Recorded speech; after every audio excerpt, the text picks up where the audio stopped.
Well, hello, everybody from around the world. Today is Economics Monday with the Honorable David M. Walker, the former Comptroller General of the United States. And our topic today will be Trump 2, the economy. Where's the economy going? What did Trump do? What is he going to do?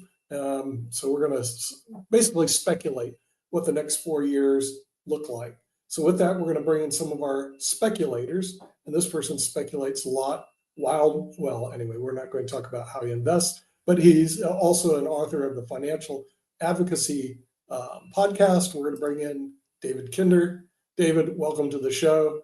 We're going to be speculating on the next 4 years with our friend Donald Trump. Donald will not be joining us, but David Walker should be joining us later on. That's because Donald wasn't invited, not because we don't like him. We just don't have his email address. With that, we're also going to bring in the president of the PodTV network, Kimberly Calhoun, has joined us also as well.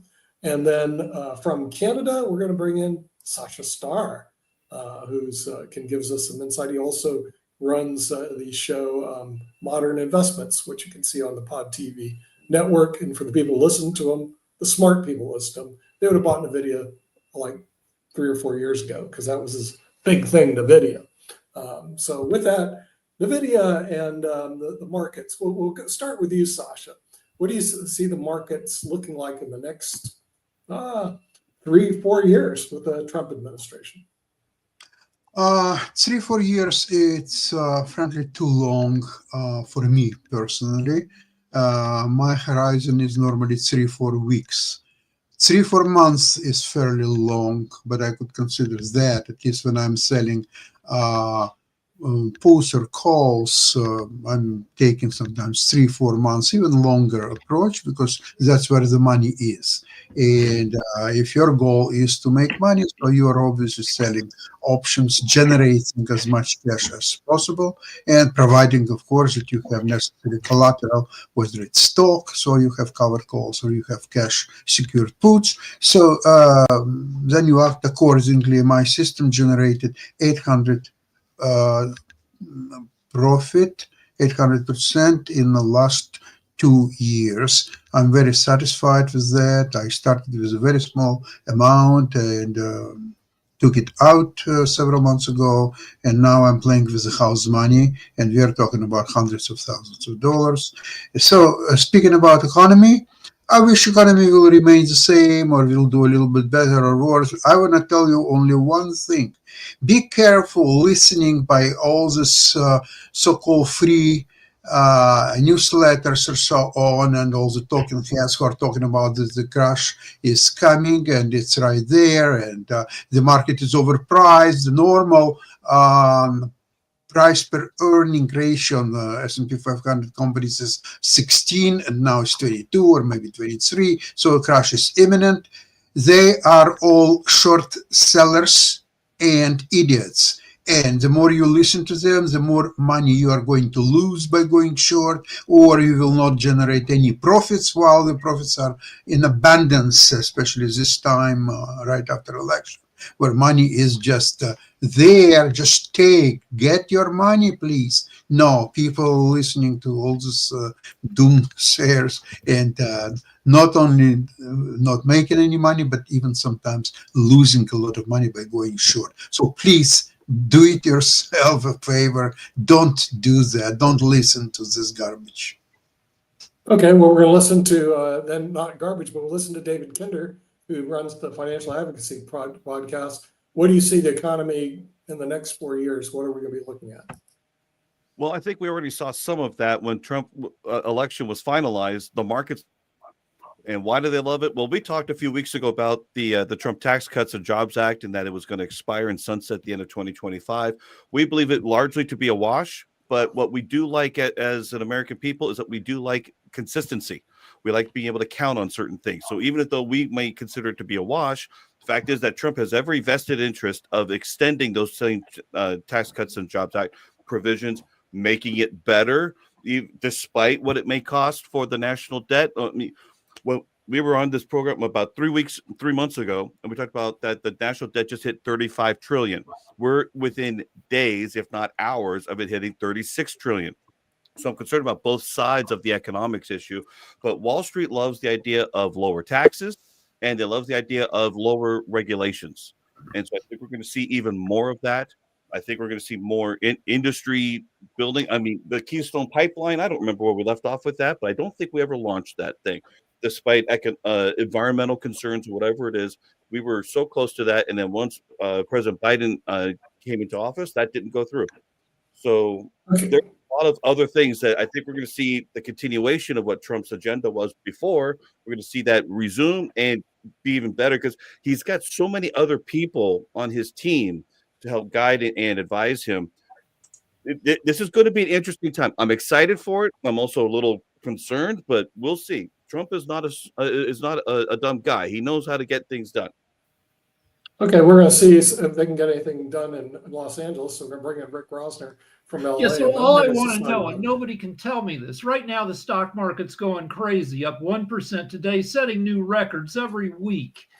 But in Trump 1, things were going, at least for investors, pretty great until COVID. Then things went to hell. So like nobody is a clairvoyant. Nobody can see the future, but I just want to know how long to be invested until, Trump's mistakes stack up. Is that going to be year 3 or what? Nobody can say.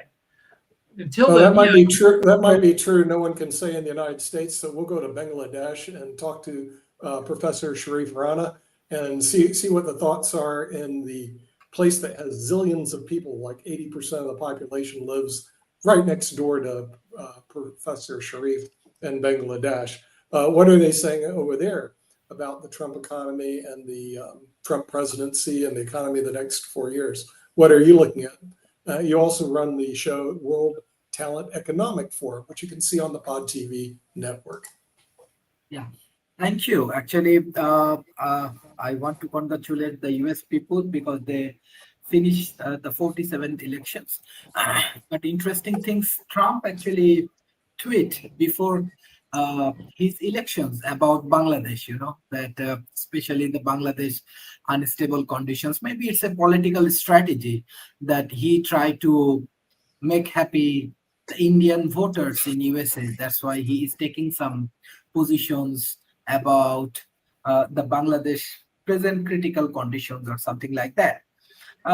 Beside that, there are some, after this Trump tweet, there are a lot of media coverage he get in Bangladesh because there are a lot of debate and lot of activities happening in Bangladesh because Trump tweet that there are a lot of mob killing and injustice happening in Bangladesh. But the real truth is that, yes, there are unstable conditions because of the previous political parties.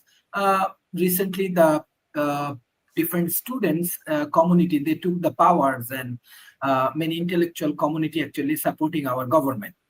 Besides that, I believe that the Middle East war and Ukraine and Russia war playing a major role for economic crisis around the world. If Trump can handle this Ukraine and Russia war, on the other hand, he can help to stop this Israel and Palestine issues. Maybe it will give a positive impact on the global economy. Again, that we are living the place that through the social media, internet, lot of things happening around the world. But I believe that next time the honorable presidents in America, Donald Trump should tweet the genuine things in the Twitters or in social media, because misinformation and disinformation create a lot of problems, especially in politics, economics, and many more things. And I believe that Trump team, those who handle social media and other things, they has to be more responsible, because I'm honestly saying how Trump tweet about Bangladesh, this is not true at all. Thank you. Okay, we will now go to Kim Calhoun and see what she has to say about the Trump presidency in the next 4 years. Can you go to someone else? I'm sending David the link. Oh, sending David the link. Then we'll go back to Canada with Sasha Starr. Right. Thank you. I have to focus on this. Thank you. I don't think that you could demand from Trump clamping down on social media, considering uh, the Elon Musk is the primary reason why Trump won the presidency.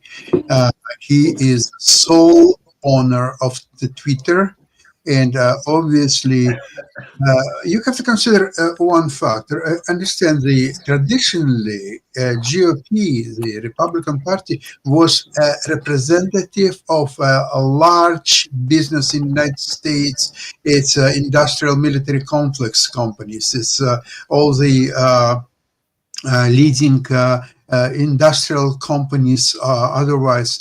And that's all being now replaced by social media companies. One of them, Twitter, but some others are for example, Facebook, which is now called Meta, or Google or others, and all these companies, they can buy several times all the military industrial complex and everything else in the United States. They can buy US government, they can buy everything what is there in the United States. So this is where the real power is.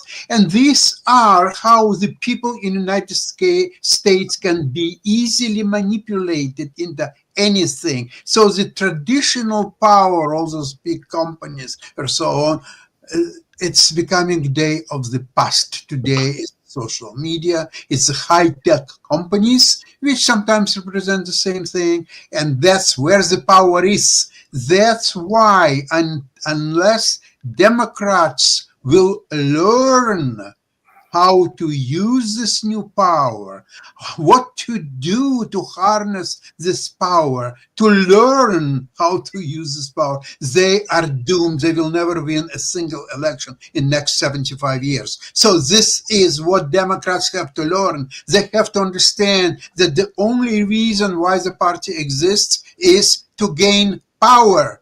And today, to gain power against Trump, Musk, and other people, it's impossible. Forget it. Just sell your party and just go home and make a barbecue. Okay, now we're going to bring in the Honorable David Walker, the former Comptroller General of the United States, who works and used to work and lives in the Tower of Power of Washington, D.C., and maybe you can enlighten us about this power of the economy and the power of Donald Trump in the next 4 years. What impact will he have? Well, first, I live in Alexandria, Virginia, which is close to D.C., but not in D.C. Secondly, I didn't get all of what Sasha said, but let me kind of set the record straight. The Democrats controlled social media until Elon Musk bought X. And the government conspired with social media to censor many things. That's been shown. And they tried to do more. The reason that Kamala Harris lost this presidential race was because she was the weakest candidate Democrats have nominated in decades. She wasn't nominated until 100 days roughly before the election. So she really didn't have time to really introduce herself. She didn't address the issues that the American people were concerned about, which is the economy, inflation, the border, immigration, international stability, crime, especially in major cities. And Trump won an overwhelming victory. He won over 300 electoral votes. He won the popular vote, which for a Republican is very unusual. I don't think anybody predicted that. He took all 7 of the swing states. He made gains with Hispanics. He made gains with blacks.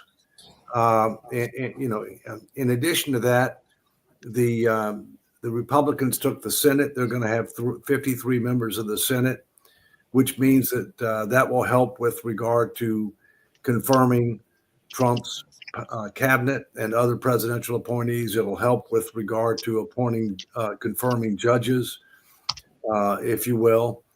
And it'll help to the extent that Trump tries to get anything done through budget reconciliation, which can't be filibustered. You just need a simple majority vote.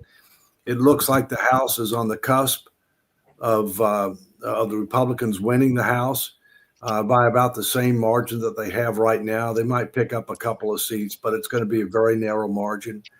However, there's a big difference when you have a Republican in the White House and Republicans control the House versus a Democrat in the White House, because when you have the opposite party in the White House as compared to the House, whichever party it is, you can have dissidents, and dissidents can have a lot more power because they have a difference of an opinion about how tough you ought to be with the opposition party. When the same party controls the White House that controls the House and the Senate, people tend to fall in line. That doesn't mean they should, but they tend to fall in line, if you will. What's going to be critical is what's going to happen over the next few months to see who the key players are going to be. He started naming some of them, but it's pretty clear to me that Trump is going to start out with several executive orders that are going to deal with at least the two big issues that he said that he wants to deal with on day one. And those are secure the border and start taking steps to deport illegal immigrants that are guilty of criminal offenses, and the over 1 million illegal immigrants who have lost their asylum case. They've already had their chance in court. They didn't prevail. And secondly, energy policy, to be able to open up energy policy to, as he would say, drill, baby, drill, so that not only we can regain energy independence again, but that we can help our allies in Europe, in particular Western Europe, to gain energy independence from Russia over time. So those are just a few preliminary thoughts. I'm happy to go into more, but I don't know anybody who predicted as big a victory for Trump as he got. I expected him to win. I didn't expect him to win as big as he did. Kim, you had your hand. Yeah, I mean, I agree with you on some of these things. Well, actually, everything that you said, and Kamala, she only had 3 months to campaign with. I don't think she did bad, but I don't think she had the fair opportunity to truly run against Trump for the Democrats. Trump promised in his campaign that he was going to end the war before he takes office if he is elected president. And I'm curious how he intends to attempt that. As far as the immigrations go, mass deportation, I hope that we're a little more careful, because I don't think the numbers and the math was done accurate. And we still need people here to help us, do the work that Americans don't want to do. We had this conversation last show. I think that the people who are hiring the people who are crossing over and have no documentation, they need to be held accountable, because they're the lures. They're the ones that are creating the mess that, Trump spread fear on. Majority of these people aren't criminals. They aren't. They just want to work. So I think that, we need to be a little bit careful. But Elon said something that has concerned me, and that's, in order for America to rebuild, we're going to have to crash it. We're going to have to break it up, and we're going to have to struggle and suffer for a while in order to rebuild it again. And my sister had said kind of the same thing before Elon had mentioned this is, in order for us to recover the situation we're in, we're probably going to have to see a depression. What are your thoughts on that, David? Well, first, I don't know exactly what Elon said, but I'll give you several thoughts. Keep in mind, there's well over 10 million illegal immigrants that have come across the border, during the current administration. Well over 10 million. There's a little over 1 million that have already had their day in court, and they're not eligible for asylum. So you start with them. You start with illegal immigrants who have committed with criminal offenses. That's a small subset of the over 10 million people who have come in just in the last, just in the current administration alone. So you're not going to have an attempt to try to deport over 10 million people all at once. It doesn't make sense, and it's not feasible. But we do need to recognize the difference between illegal immigration and legal immigration. We need immigration. We only have a birth rate of 1.62 per female. That means that our population will go down. At the same point in time, we need to recognize that there's a difference between a pathway to legal status and a pathway to citizenship, and that we ought to learn from our competitors around the world who have upgraded their immigration policy to focus on what's in the economic interest of the nation.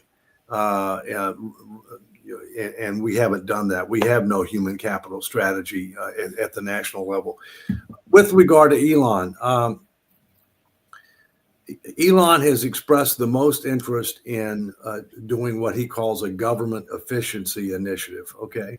And there's been talk from time to time about the Office of Government Efficiency. I'll give you my thoughts on that. First, I called for a government transformation commission about 12 years ago. Efficiency would be a subset of that, but it's just a subset of that. In my view, the last thing you want is to create another government department. We got too many government departments already. It reminds me of the time that the AICPA, and I am a CPA, created a committee on committees because it had too many committees and it wanted to rationalize committees. At least it did rationalize the committees. My view is we do need some type of a government transformation commission which deals with what should government do, what level of government should do it, what is it trying to accomplish, how does it measure success, and how do you link resources, whether they be financial resources, human resources, or regulatory authority, whatever else, to try to achieve that. In my view, government's grown too big, promised too much, subsidized too many, lost control of the budget, does not have a strategic plan, does not manage for results. And I think that there's an opportunity to be able to consolidate, to devolve, to eliminate. I think about this. I mean, I go back, and I'm going to come to Rick in a minute, but I go back to my experience at GAO. You know, when I ran GAO, we ended up developing our first ever strategic plan, which, again, let me repeat, the federal government still doesn't have one since 1789, okay? Secondly, the federal government doesn't have key national indicators, economic, diplomatic, national security, social indicators. They don't have indicators to be able to determine what are you trying to accomplish, what's working, what's not working, what do we get rid of, what do we, place more emphasis on. At GAO, we did that. We eliminated 1/3 of our offices. We eliminated a layer of management. We consolidated the number of entities from 35 to 13. We fundamentally changed our performance metrics. We reformed our technology, our human capital systems. We engaged in a range of other partnerships. And the result was we were 13% smaller, 50 to 100% more productive, and 3 times the outcome-based results on ROI. What we did is transferable and scalable to the rest of government, but it takes a concerted effort and support from the president, and we'll see whether that happens. All right, so I have 2 questions for you. So Trump and Musk are, not entirely competent. So my question 1 is, whatever they do, is that going to end up being better than not? And 2, can you get yourself hired by this government because you do know what you're doing? Well, first, you got to keep in mind, you have to separate what can be done through executive authority and what's going to require legislation. Okay? Certain things can be done through executive authority, although I think one of the things that needs to be done, and I've been calling for this for years, no matter who the president is, no matter which party controls the Congress, the president needs broader reorganization authority, broader authority to be able to reorganize the government without eliminating certain type of activities. In other words, if you actually want to eliminate something, you're going to have to, in all likelihood, get congressional approval. All right. But right now we've got too many departments, too many agencies, and every one that you have more overhead associated with it, and you have more turf associated with it, and people trying to protect their interests and you have more of an opportunity for duplication, overlap, redundancy, and gaps. And so, that's something that needs to be pursued. Look, nobody's perfect. Whether or not I would have an opportunity to be part of this, I think there's a decent chance that I would, because in all candor, I don't think there's, let's just say I'm one of the most experienced persons in the country on these kinds of issues. And I have credibility on both sides of the aisle, both the Republican side and the Democrat side. I've been appointed by presidents of both political parties. But we'll see. I mean, that's up to the new president.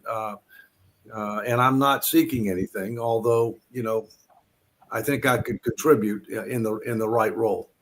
I think you should be appointed, definitely. One of the concerns, I've spoke with several people who were backstage during Elon's campaigning with Trump and stuff, and things that were overheard. But would it be a conflict of interest? He is one of the world's leading people in having contracts with our government. He's billions and billions, if not trillions of dollars in the past 10 years from our government. Would it be a conflict of interest if he were assigned to oversee those government divisions that actually regulate his contract? Well, first, I think personally, I think Elon is brilliant. Okay, I do too, and I think that he could clearly contribute to an effort like this. All right. At the same point in time, he's CEO to several private sector companies, which requires time.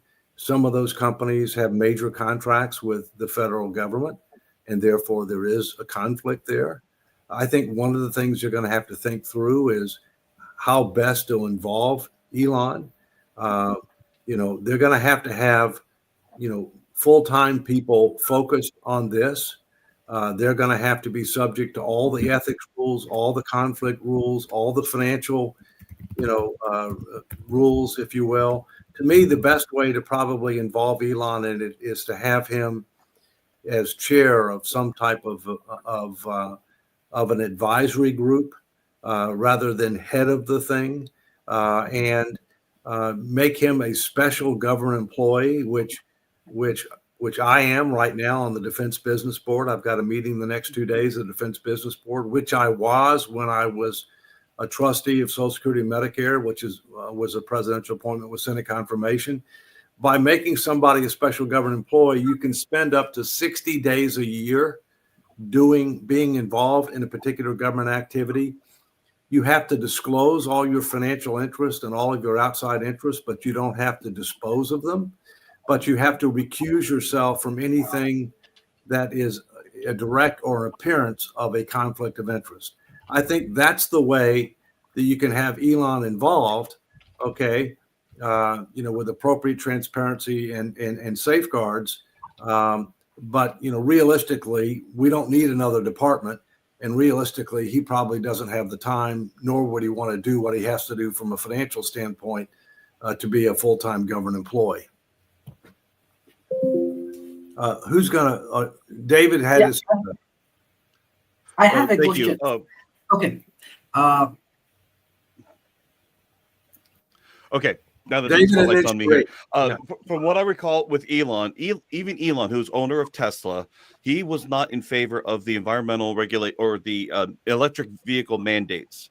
So he wants that one actually repealed, if I remember correctly. The other part with Elon is that he's actually expressed interest, and Ron Paul, if I remember right, has accepted that they would both work together on this. And if anybody's a critic of federal overspending and the Federal Reserve Bank, it's Ron Paul. So the two of them together, that's going to be an explosive, wonderful combination, I believe.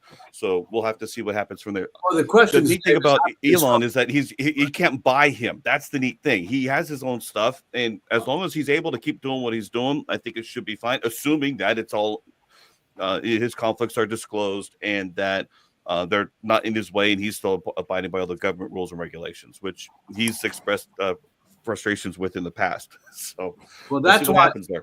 My personal view is one of the things that not enough attention is being placed on right now is the Office of Management and Budget.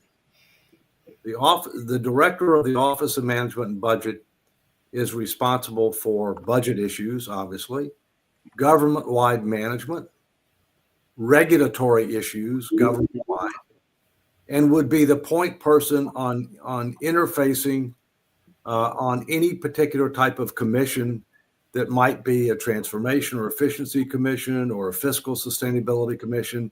That is a really, really critical role. It's not one that you hear the media talking about a lot because they want to talk about state and defense and treasury, and I can understand that. But if you have a president that actually wants to make major transformational change and they've only got 4 years to do it, then he needs to act sooner rather than later with regard to that role. And I come back to what I said. I hear what you're saying about Ron Paul and Elon, and I agree that they can add a hell of a lot of value. But I think the best way to do it is through making them involved in some type of an advisory or commission or something like that, so you can avoid a lot of the the conflict issues and that we've talked about before. Professor Sharif Rana from Bangladesh. Yeah, thank you. As like glass ceiling factor is my PhD thesis and it's published in many languages. I have a full sympathy about Kamala Harris, and because she is very dynamic, she definitely a very good leader. And in terms of economic sustainability and everything, leadership is a very important factor. So I want to ask questions to Mr. David. Why USA people cannot welcome women leaders in American president positions? Even the same things we saw in the previous, actually, Trump win actually 2 women against 2 women. And it's very important factor for me because even I sent email to you and Kimberly and Mr. Nick that I want to do research on that particular area, because what is the mindset of the US people? Why they cannot welcome a dynamic woman leaders as a president in their countries? Because Kamala Harris and Hillary Clinton, both of them actually dynamic leaders. They are hardworking. They are very, very influential. But somehow Trump managed these things, and Trump win against all of the women. This is the things you don't think that. Well, first,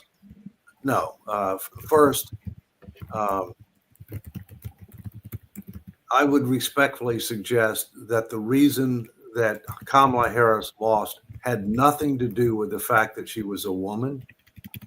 It had nothing to do with the fact that she has, African American heritage or Indian heritage. It has absolutely nothing to do with that. Frankly, she's not viewed as being very competent. The primary responsibility that she was given was the border, and you can debate what her title was, and you can debate but it was a failure. It was a dismal failure. Secondly, she didn't conduct one press conference in 100 days. She didn't have meaningful interaction with regard to the public during those 100 days. You're finding out now that she spent millions of dollars, tens of millions of dollars, to have celebrities come and draw crowds rather than interacting directly with the people. She didn't address the issues that the American people were concerned about, which I talked about before. Now let's go back to Hillary Clinton.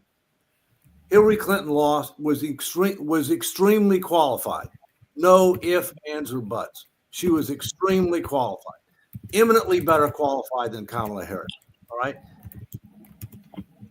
Hillary Clinton lost for 2 reasons. One, she wasn't likable. All right. And number 2, Trump talked about taking on the establishment and making major changes, and people were ready for change. There are plenty of women who I think are capable of being president of the United States. And there's no question in my mind that I think we will have a one president at some point in time. And one of which also has Indian heritage, who is the former governor of South Carolina, there are several governors, current and former governors that are women that have done a good job. Okay, Nikki Haley is who I'm talking of. I mean, I would have no problem at all voting for Nikki Haley. Absolutely no problem at all. Okay, you've had people like Condi Rice. I mean, Condi Rice is incredibly capable. She doesn't want to be president. Politics is not an integrity and a merit-based endeavor. So the bottom line is that I think we will have a woman president at some point in time. But the first and foremost criteria is you want somebody who is qualified, who you think will do a good job, no matter what their race, gender, ethnicity is. Rick. So when there's a car wreck in America, a big car wreck, the insurance companies and the courts all have to get together and decide what percent responsible each party was. Unless it's no fault, unless it's a no fault state. But go ahead. All right, but okay, but with this election was a car wreck for the Democrats. So yeah, you can figure out what percent every factor was, and I'd agree with David that the two women who were beaten by Trump, their gender was, I don't know, no more than 10% of the equation. That Hillary, as David said, she gave some people the creeps, high disapproval, even though she was highly qualified. And then there was the FBI stuff right at the end. So it wasn't, and with Harris, all the factors David mentioned, that she wasn't nominated, that when Biden came in, Biden had 50 years of experience in politics, and people valued that. So their femaleness had a very limited impact on their not getting elected. And let me mention one other thing, Professor. We had a very unusual situation this time, okay? Because we've only had one other time in the history of our country that a president ran for re-election after losing in the prior election. And therefore, when Trump ran, he was kind of quasi-incumbent. He had been president before, and therefore it was difficult for somebody to knock him out of being the Republican candidate, all right? Because he had already been there. In fact, one of the frustrating things is people say this guy's going to be a dictator and he's going to do this, he's going to do that. They forget two things. He's already been president, and he wasn't a dictator when he was president before. And secondly, people who say that are ignorant of the checks and balances in our Constitution. There are plenty of checks and balances in our Constitution to prevent anybody from being a dictator, including Donald Trump. Mark Lee.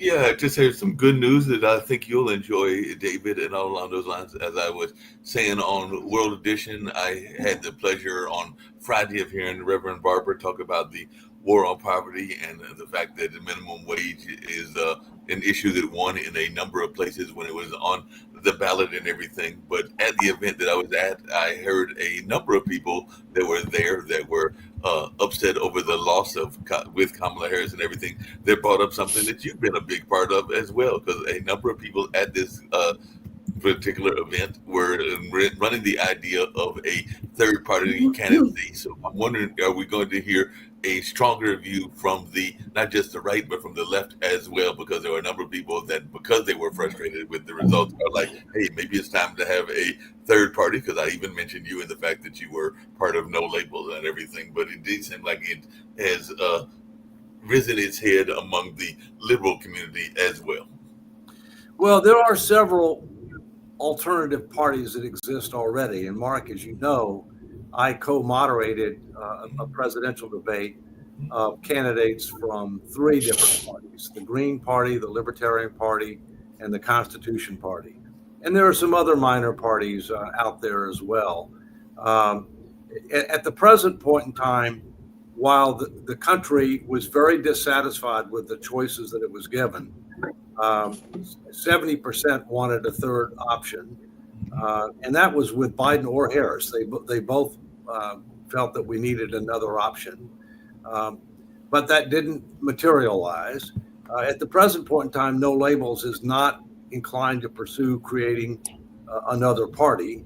But they are very much actively engaged in trying to build bridges between the parties and trying to be able to expand on the Problem Solvers Caucus, the bicameral group, and in the 2026 elections to elect more independents, more unaligned people who commit to country over party, because I think both parties have a problem right now. They're very different.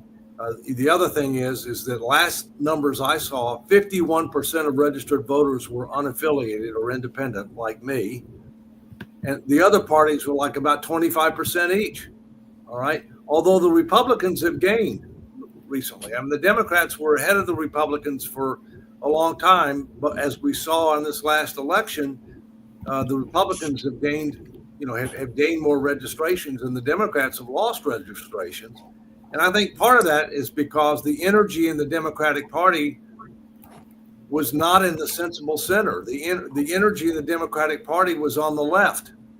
And the country, I think, is, it's center right with regard to economic and fiscal issues. It's center to center left on social issues. That's where the country is. But unfortunately, that's not where the parties are. That's very much true and everything. Just really quickly, if I can just interject in that, because one of the things that Reverend Barber said that shocked the audience, and like I said, there was a small audience of a few hundred and everything, was that he is actually an independent. So even though he's involved with the war on poverty and the repairs of the breach, he actually said, this may shock y'all, but I actually am a independent and not a party affiliated. But like I said, I know he's definitely, and even Martin Luther King talked about that war on poverty and minimum wage being part of that war on poverty. So do you think that we can have a successful war on poverty, and should we have a war on poverty and everything like that? Because there is a sizable amount of people that are in poverty, and amount of children in poverty, even in our developed nation, is shameful in my mind. Well, the sad but simple truth is that we declared a war on poverty in the 1960s. And the poverty rate's about the same now as it was in the 1960s, except for the elderly. Right. And the reason, the lowest poverty rate by age group are seniors. Mm-hmm. And one of the reasons that is because of Social Security and Medicare. Okay. The highest poverty rate in our country is children who represent the future. I think if you're going to deal with this issue, Mark, we have, yes, you can consider raising the federal minimum wage, but many states have already raised their minimum wage way above what the federal minimum wage is. I mean, if you will, states are sovereign entities. They can raise their minimum wage if they want, and most of them have, okay? But I think we need to go to the real root cause. The real root cause includes things like our K through 12 education system, okay? Training and retraining, and a number of other factors where we need to give people more capability, all right, so that they have more opportunity, so that they can end up getting better positions, make more money. I think, we want to do something about poverty, but I think it's not just throwing money at people. In fact, what we don't want to do is create a dependency where people become so dependent on the government and that they don't have the ability or the tools to be able to do things on their own. That's a vicious cycle. That's not a cycle we want to be in my view. David, my question to you is this: how much did inflation affect this election? From what we've heard from a lot of people around the world, especially in the United States, is that grocery costs were up, gas was up, housing was way up, and all of a sudden inflation was big in the last 4 years. How much do you think impact that had on the election? I think it was number one or number two. And what the Democrats failed to recognize is, while it's true that inflation has come down from its peak of 9.1% in June of 2022, that aggregate inflation during this administration is over 20%, and in some categories much higher than that. In addition to that, mortgage rates are over double what they were. And so as a result, people were saying, yeah, I hear you that the rate of inflation has come down, but the aggregate amount of inflation that we've had during the last 3.5 years is very high and unacceptable and have not kept pace with real wages.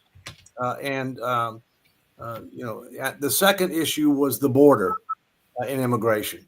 I think the economy, in particular, inflation was number one, and the border and immigration was number two.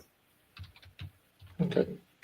Well, when the candidates came out fighting, they tended to fight on personality as opposed to Policy. Politics and the positions. Do you think that had an effect, that rather than going directly to the issues, as opposed to going to attack people ad hominem arguments and attack people's personality? Do you think that had a big impact on Yeah, I this? did. I mean, I said, look, we need the campaign to be about policies rather than personalities, and the future rather than the past. And it obviously wasn't enough that way, but I'm pleased and proud to say that the free and equal debate that I co-moderated in Hollywood in October, that involved those other three party candidates, that it was civil, that we focused on the issues that the American people cared about, and that the candidates answered the questions they were asked. And that is a approach that needs to be taken with future debates. And I think, frankly, one of the things you need to do is you need to have moderators that actually know something about the topics. Thank you. I remember I remember at least one time I said, "Let me repeat my question." Yeah. Good point. Good point, Counselor. Good point. David, you mentioned, the extreme interest rates on mortgages as well as other lending. What will it take to get that back under control, where people can afford to go get mortgage loans and maybe some other loans to get their life back under control? What will it take to reduce that mortgage rate? We got to put our finances in order. We do, but what needs to happen up here first? What needs to happen in the government for that mortgage rate to get back? Well, let's talk about what caused excess inflation and what caused the higher interest rates. Okay, excessive spending fueled inflation. In addition to that, the Federal Reserve keeping interest rates too low, too long, self-dealing in our own debt by buying most of the new debt that was issued as a result of the deficits. So we need to go to the heart and deal with that. The other thing is let's look at some recent signals. The Fed reduced its rate, 50 basis points in September and another 25 basis points recently, and yet long-term borrowing rates are up. And the reason that long-term borrowing rates are up is because we haven't done anything to deal with the fiscal cancer that we have, the tremendous imbalance between our revenues and expenses, the growing liabilities and unfunded obligations that threaten our future position in the world and our future standard of living at home. And so we need to recognize that reality and start taking some steps to deal with it. And one of the things that that I'm working on, and I'm hoping that we're going to have some really big news before the end of this year, is efforts to try to get a constitutional amendment to limit how much debt we can take on as a percentage of the economy. We can't have an unlimited credit card. We can't continue to mortgage the future of our country, our families, and future generations like we are. And until we demonstrate that we've got the willingness and ability to do that, it's going to be difficult for rates to come down, in my view. What role does Powell and the Federal Reserve play in this? Because you and I sat and visited them one time and had a beautiful conversation on some of this. What role can they play, or do they play? Well, I think unintentionally, but enabled excessive spending Right. and supported unintentionally, in my belief, the modern monetary theory, which said that deficits and debt don't matter, as long as you can borrow in your own reserve currency, unless and until you have excess inflation. Well, the fact is, in the first 2 years of this administration, the Democrats controlled the Senate, the House, and the White House, and they aggressively followed the modern monetary theory. And the Federal Reserve, as I said, kept interest rates too low, too long, bought too much of that debt, monetized it, okay? And as a result, that ended up helping to fuel excessive inflation. My personal view is we need reforms on the Fed too. And the Fed says that they have 3 mandates. Actually, sometimes they say they only have 2. Okay, to me, their number one mandate is to maintain stable prices. In other words, modest rates of inflation. Their target is 2%. So that should be number one, first and foremost. Number 2, promote macroeconomic growth. If you promote macroeconomic growth, that will help with employment. That will help in a number of different areas. Okay. The third mandate that they were giving several decades ago, I think, should be eliminated, which is to focus on trying to achieve full employment. I don't think that's their job, because full employment has a lot to do with things like education policy, immigration policy, welfare policy, tax policy, and the Fed has nothing to do with that. So the other thing I think that has to happen is there's got to be limitations on the ability of the Federal Reserve to self-deal in federal debt, which is short-term gain to hold down interest rates, long-term pain with regard to when you end up unravel those positions, which they will do over time. So I think that we need major reforms on the fiscal side, which is tax and spending policy. Okay, but we also need reforms on the monetary side as well. Dave, From do you think the Fed will be able to keep its independent status, or it will go under the Trump's government? I think it'll be able to maintain its independent status. I think Powell has his position until sometime in 2026, as I recall. He's not likely to get reappointed. The president can ask for his resignation, but he can't require him to resign. There are probably things that he could do to make life tough for him, I would imagine. But I think it will maintain its independence. But as I said, I think intentionally or unintentionally, the Fed actually enables some irresponsible fiscal policy. And the Fed has said, and several Fed chairs, including Chairman Powell, to his credit, okay, going back, several Fed chairs have said, that Congress needs to get fiscal policy under control. That is the primary issue.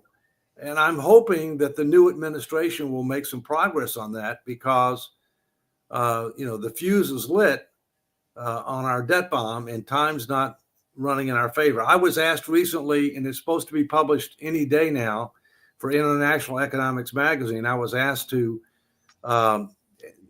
estimate what percentage chance would there be that there would be a global debt crisis within the next 3 to 5 years. And I said, under our current path, 70%. And one of the members of the board that I chair, the Federal Fiscal Sustainability Foundation, Steve Hankey, who's a PhD, he's a professor at Johns Hopkins. He's rated as one of the top 10 economists in the world internationally. He said, I'm lowballing it. But my point is that we got a problem. It's growing every day. We need to start taking steps to address it. When you have a president who cannot be reelected, you have an opportunity. And I hope that he capitalizes on that. Yeah, David.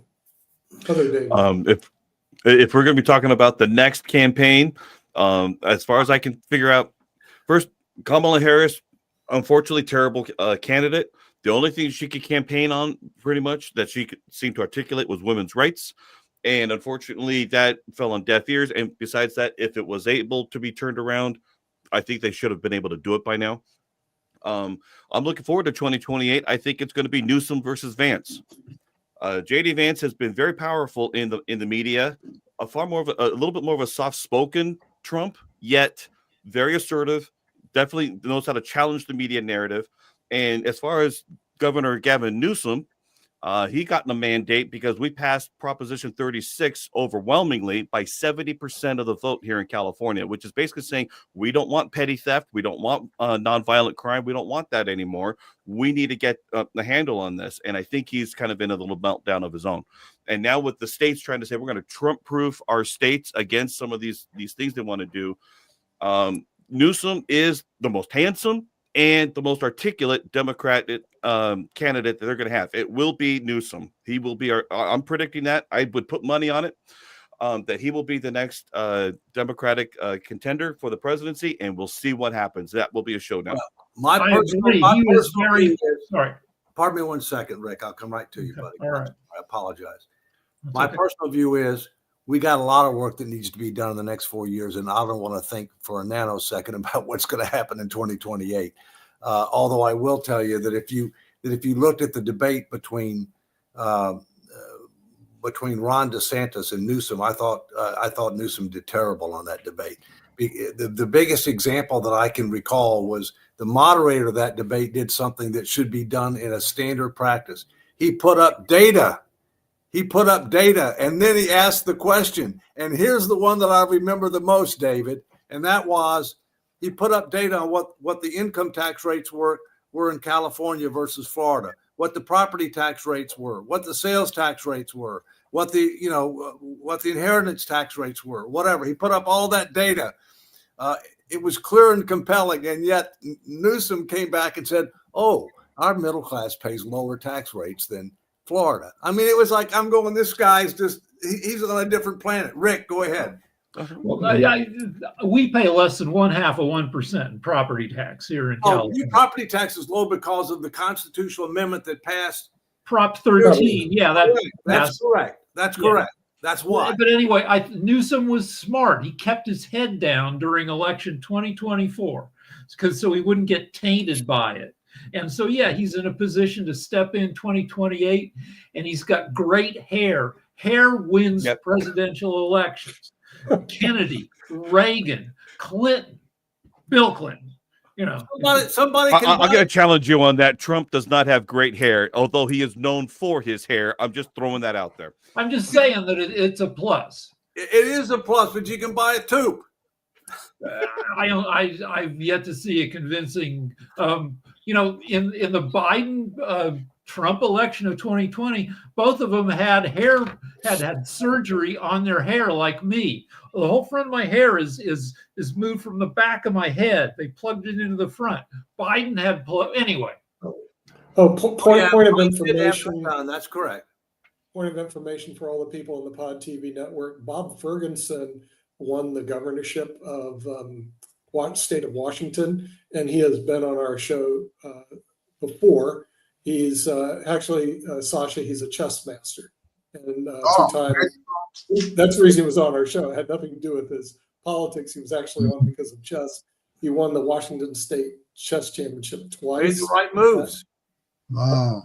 Well, I don't know if he's going to make any moves nationally, but he was the Attorney General of Washington State. Then he moved up. Now he's the governor of Washington State. Who knows? He may be looking for a political run.